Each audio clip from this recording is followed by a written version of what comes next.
Si allarga la lista dei posti vacanti nel campionato di eccellenza. È notizia di queste ultime ore della rinuncia a partecipare a tale torneo della società peloritana Camaro, che per scelte societarie ha deciso di concentrare le proprie risorse umane e professionali in favore della prima squadra della città, cioè la CR Messina.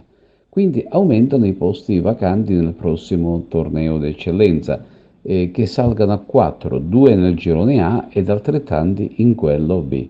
A questo punto si fa sempre più concreta la possibilità per l'Akragas per poter accedere al campionato superiore.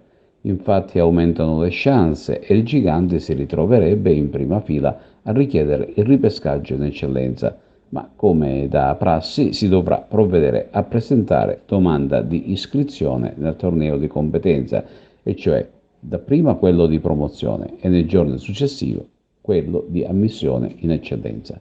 Chi invece ha scelto di non presentare domanda di ripescaggio in Serie D è il Canicattì.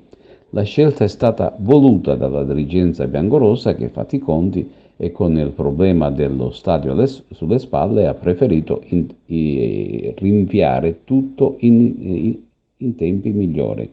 L'Embedoclina invece ha un nuovo presidente in sostituzione di Alessandro Termini, dimessosi per motivi personali e professionali.